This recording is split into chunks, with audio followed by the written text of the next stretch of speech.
मौका दे रहे हैं हम जवाब। कोई नहीं सर, कोई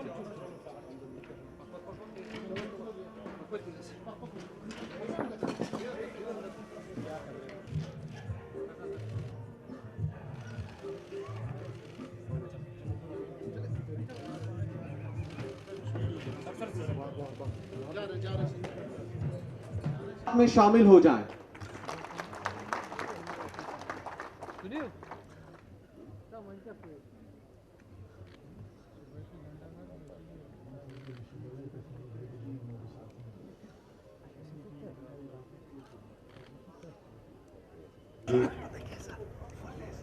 chief secretary JNK doctor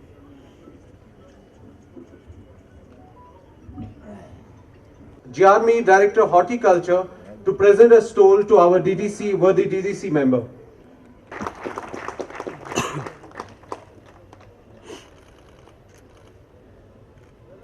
I request Director Industries and Commerce, Mahmood Shah Sahab, to present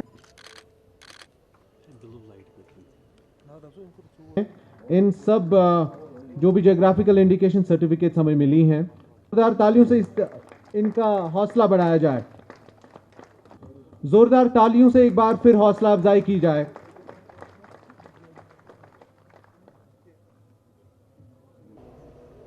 मुझे लगता है वन नेशन वन ड्रीम का सर्वोत्तम प्रतीक है और मुझे प्रसन्नता है कि आज पूज्य बापू के जन्म दिवस के अवसर पर इस कार्यक्रम का आयोजन शैलेन कुमार जी और उनकी टीम ने किया है। मैं देश भर से आए सभी साथियों का हृदय से स्वागत करते हुए उन्हें बापू के जन्म दिवस की शुभकामनाएं देता हूं। मैं इस आयोजन को वर्तमान परिप्रेक्ष्य में बापू के आत्मनिर्भर ग्रामीण भारत के सपनों के प्रति सच्ची श्रद्धांजलि मानता हूं, क्योंकि जियोग्राफिकल इंडिकेशन का प्रमुख लक्ष्य खास भौगोलिक क्षेत्रों के एग्रीकल्चरल फूड प्रोडक्ट तथा सिल्क प्रोडक्ट को प्रोटेक्ट करना और उसे ग्लोबल मार्केट उपलब्ध कराकर उसे उन उत्पादों से जुड़ी जो कम्युनिटी है उसके सामाजिक और आर्थिक रूप से कैसे उन्हें ताकतवर बनाया जा सकता है, इसमें इसका बड़ा अहम योगदान होगा। मैं अपनी बात आगे बढ़ाऊं उसके पहले दो छोटी छोटी घटनाओं का मैं जिक्र करना चाहूंगा। 1927 के आसपास कोलंबिया विश्व का सबसे बड़ा कॉफी उत्पादक देश बन चुका था। उस जमाने में कोलंबिया की कॉफी अमेरिका, जापान, ब्रिटेन जैसे देशों को एक्सपोर्ट की जाती थी, लेकिन 3-4 साल बाद यकायक कॉफी का दाम $1 पर किलोग्राम कम हो गया और दाम नीचे गिरने लगा। कोलंबिया के किसान बड़े परेशान हुए कि अब तो घाटा हो रहा है, अब क्या होगा। उन्होंने एक यूनियन बनाई जिसे आज भी कोलंबियन कॉफी फेडरेशन के नाम से जाना जाता है, और उन्होंने विदेश में ये जांच करनी शुरू की कि आखिर कारण क्या है। पता चला कोलंबियन कॉफी के नाम से तमाम जगहों की कॉफी मिक्स की जा रही है, जिससे न सिर्फ दाम घट रहा है बल्कि कोलंबियन कॉफी के ब्रांड की वैल्यू भी कम हो रही है।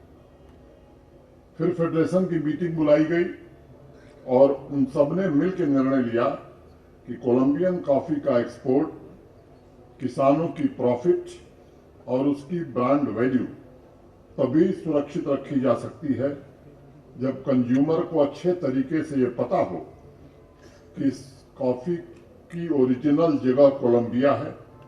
और इस तरह एक अमेरिकन एडवर्टाइजिंग कंपनी को उन लोगों ने हायर किया और कॉफी के पैकेट पर ऐसा लोगो तैयार किया गया जिसकी कॉपी कोई दूसरा न कर सके।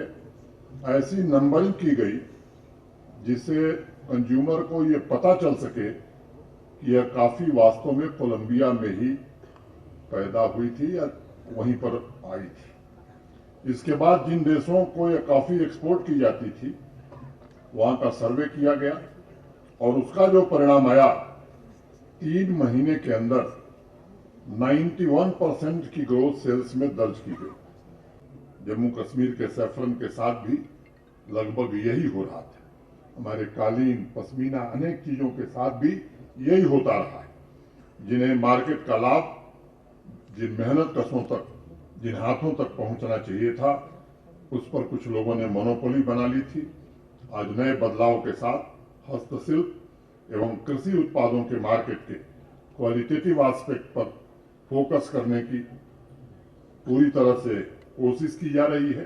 दार्जिलिंग चाय हो, बासमती राइस हो, सैफरन हो, भदरवा का राजमा हो, हमारी कालीन हो, हमारा पश्मीना हो, देश के लोकप्रिय जीआई टैग ऐसे उत्पादों में पहुंचे, शामिल हों और ऐसे प्रोडक्ट्स की पहुंच दुनिया के बाजार तक हो।